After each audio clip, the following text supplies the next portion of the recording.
Dans l'avant-dernier épisode de la saison 2, la série explore un chapitre de l'histoire des jeux, l'annexion du Canada par les États-Unis. Voici ce qui s'est passé. Tu vas m'écouter très attentivement. Tu vas l'aimer, cette histoire, c'est garanti. Bagarre, duel, torture, vengeance, géant, monstre, poursuite, évasion, grand amour, miracle.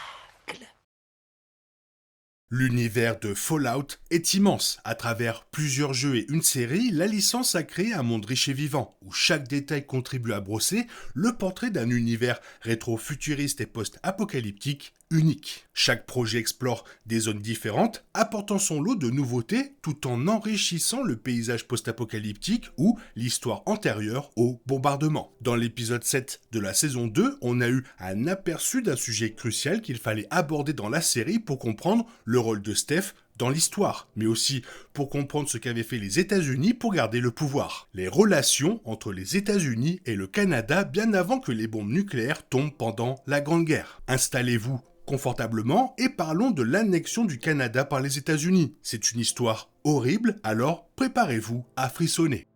Dès l'introduction du premier jeu, un film de propagande américain nous est présenté. On y voit un soldat américain en armure assistée. Devant lui, un civil canadien, à genoux et les poignets liés et exécuté en pleine rue. Ensuite, le soldat rit et fait un signe de la main à la caméra. Cette image glaçante illustre la dynamique entre les États-Unis et le Canada dans Fallout. Il ne s'agissait pas seulement d'un innocent menacé par une arme, c'est tout le Canada qui était menacé. Son armée n'a pas pu et n'a pas voulu s'opposer à la volonté des États-Unis dans cette version de l'histoire. Ce qui avait commencé comme un accord tacite pour gérer le front en Alaska s'est rapidement transformé en une occupation militaire américaine à grande échelle. Les guerres apocalyptiques ont débuté comme des guerres de ressources, d'abord entre l'Europe et le Moyen-Orient, puis entre l'Amérique et la Chine, déclenchant la guerre sino-américaine. Dans l'univers, l'énergie éolienne, hydroélectrique et solaire n'était pas aussi répandue que dans notre monde. Les énergies renouvelables ont trouvé leur place dans le monde post-apocalyptique. Le barrage Hoover alimente les zones du Mojave occupées par la RNC, ainsi que le strip de Las Vegas, conformément à leur accord avec House vers 2276. Acadia, une colonie entièrement synthétique du Maine, exploite un parc éolien pour fournir de l'électricité à ses habitants. Dans Fallout 4, le joueur peut même construire ses propres éoliennes. Mais au 21e siècle, c'était forêt, forêt et encore forêt, et miner, miner, miner. On suppose souvent que dans l'univers de Fallout, les transistors n'ont été inventés que dans les années 2060. Dans notre monde, ils sont apparus en 1947. Les équipes de développement d'Interplay, Bethesda et Obsidian n'ont ni confirmé ni infirmé cette hypothèse. Cette théorie explique pourquoi la plupart des technologies sont si imposantes et encombrantes. C'est pourquoi les téléphones portables n'existent pas. C'est aussi pourquoi Internet n'existe pas au sens traditionnel du terme, mais seulement des terminaux clients connectés à des serveurs et des réseaux indépendants. Lorsque l'humanité s'est mise en quête d'une plus grande puissance dans notre monde, alors que l'Est et l'Ouest se désarmaient au bord de la guerre nucléaire, nous nous sommes, du moins en partie, tournés vers les ressources renouvelables. Dans Fallout, les États-Unis avaient besoin de pétrole et d'uranium car leur infrastructure et surtout leur armée en étaient totalement dépendantes. Au lieu de changer de cap, ils ont déclenché une guerre mondiale. Les Chinois étaient certes l'ennemi, mais quiconque se dressait sur leur chemin l'était aussi. Par exemple, le Canada. Ce pays, encore riche en gisements d'uranium et en pétrole inexploité dans l'univers, s'est rapidement retrouvé pris dans le collimateur et la cupidité des États-Unis. En parlant de pétrole, les riches gisements pétroliers de l'Alaska devinrent un enjeu majeur de la guerre sino-américaine. Afin de renforcer et de défendre ces réserves vitales, les États-Unis établirent la ligne de front d'Anchorage. Dans Fallout, les États-Unis augmentèrent considérablement leur présence militaire, fortifiant un système de défense capable de protéger le Canada de la menace grandissante de la République populaire de Chine. Les États-Unis commencèrent à faire pression sur le Canada pour qu'il autorise l'armée américaine à surveiller l'oléoduc de l'Alaska. Comme vous pouvez l'imaginer, les tensions entre le Canada et les États-Unis s'amplifièrent. Tout comme les Chinois ont déferlé sur la Russie comme une infection dans la chronologie de Fallout, les États-Unis faisaient exactement la même chose au Canada. Au final, seul l'Alaska les séparerait. Cela est un océan immense. Les conflits géopolitiques sont toujours une question de droit minier. L'opération Anchorage dura 11 longues années. Si le déploiement initial de troupes laissa aux Chinois de nombreuses bases avancées et un vaste territoire, il ne put résister indéfiniment à la puissance militaire américaine, surtout après l'introduction de l'armure assistée T-45. Nous savons que Cooper la trouve nulle, mais c'était l'atout décisif qui leur permit de renverser définitivement le cours de la guerre. Une invasion du territoire chinois suivit rapidement après leur expulsion d'Alaska. Les bombardements eurent lieu peu après. Mais oublions la Chine, nous parlions du Canada. Dès que les dirigeants canadiens ont cédé aux pressions croissantes des États-Unis et autorisé l'armée à installer des avant-postes le long de l'oléoduc de l'Alaska, c'était déjà trop tard. L'annexion insidieuse du Canada par les États-Unis avait véritablement commencé. Une fois la guerre déclenchée, les États-Unis ont décuplé leur présence militaire au Canada, soi-disant pour des raisons de défense mutuelle. Les États-Unis se sont emparés des ressources canadiennes pour financer l'effort de guerre. De vastes étendues de forêt ont été détruites et les autres ressources du Canada ont été exploitées jusqu'à l'épuisement. Beaucoup d'Américains surnomment le Canada Petite Amérique. Les manifestations canadiennes qui ont rapidement pris de l'ampleur sont restées lettres mortes. Même aux États-Unis, des manifestations ont éclaté, la population défendant les droits et le bien-être de ses voisins du Nord. Mais les États-Unis s'en fichaient.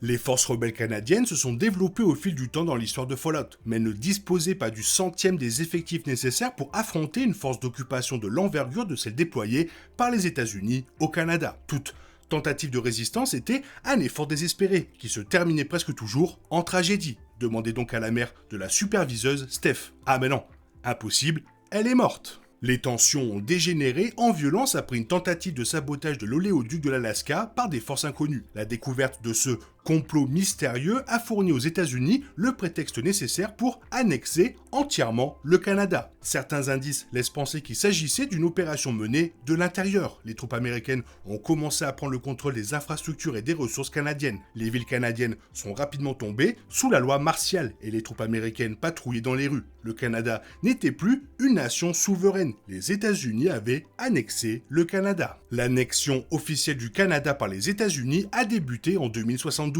Lorsque les cellules de résistance canadiennes se sont unies en un mouvement cohérent et ont lancé leur campagne de sabotage et de guérilla, les États-Unis ont réagi avec une force disproportionnée. Des personnes ont été abattues dans les rues comme des chiens pour désobéissance présumée. Voici le texte du film de propagande précédant la scène mentionnée. Nos garçons dévoués maintiennent la paix dans le Canada, nouvellement annexé. Et nous revoilà au point de départ.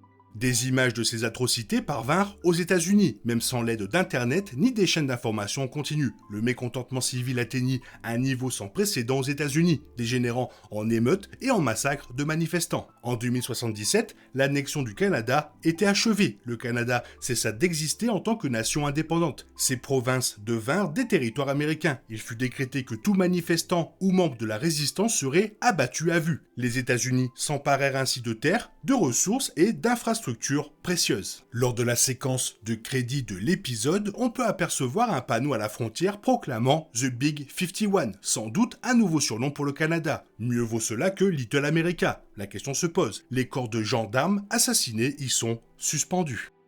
Fallout aime créer des reflets déformés du monde réel. Dans la saison 2, on voit Steph et d'autres s'échapper du camp d'internement d'Uranium City au Canada. Uranium City est une ville bien réelle, située dans la province canadienne de Saskatchewan, au nord des lacs Athabasca et Beaver Lodge. Elle se trouve sur le lac Martin, à l'embouchure de la rivière Fredette. Le site de la ville a été découvert en 1949 par S. Keban, alors qu'il menait des recherches sur les matériaux nucléaires pour Eldorado Mining and Refining, une société d'État exploitant les mines d'uranium de la région. Uranium City a été fondée en 1952 pour desservir les mines de la zone uranifère de Beaver Lodge. En 1960, un effort concerté fut entrepris pour déplacer les logements des mineurs du camp d'Eldorado à Uranium City. Cette ville était florissante jusqu'en 1982, avec une population avoisinant les 2500 habitants et des infrastructures prévues pour en accueillir 5000. Toutefois, la fermeture des mines cette année-là entraîna un effondrement économique total qui provoqua le départ de la plupart de ses résidents. En d'autres termes, Uranium City est une ville champignonnée de l'exploitation de l'uranium, vouée à l'abandon une fois que tout ce précieux minerai a été extrait de la terre à la chaîne. Dans Fallout, c'est un camp de travail pour dissidents politiques canadiens, ou peut-être que des Canadiens, pris au hasard et en bonne santé, ont été arrachés à leur foyer est forcé de travailler dans les mines. Je pense que nous en apprendrons davantage lorsque Steph commencera à sombrer dans la folie et que nous découvrirons son passé sombre et douloureux.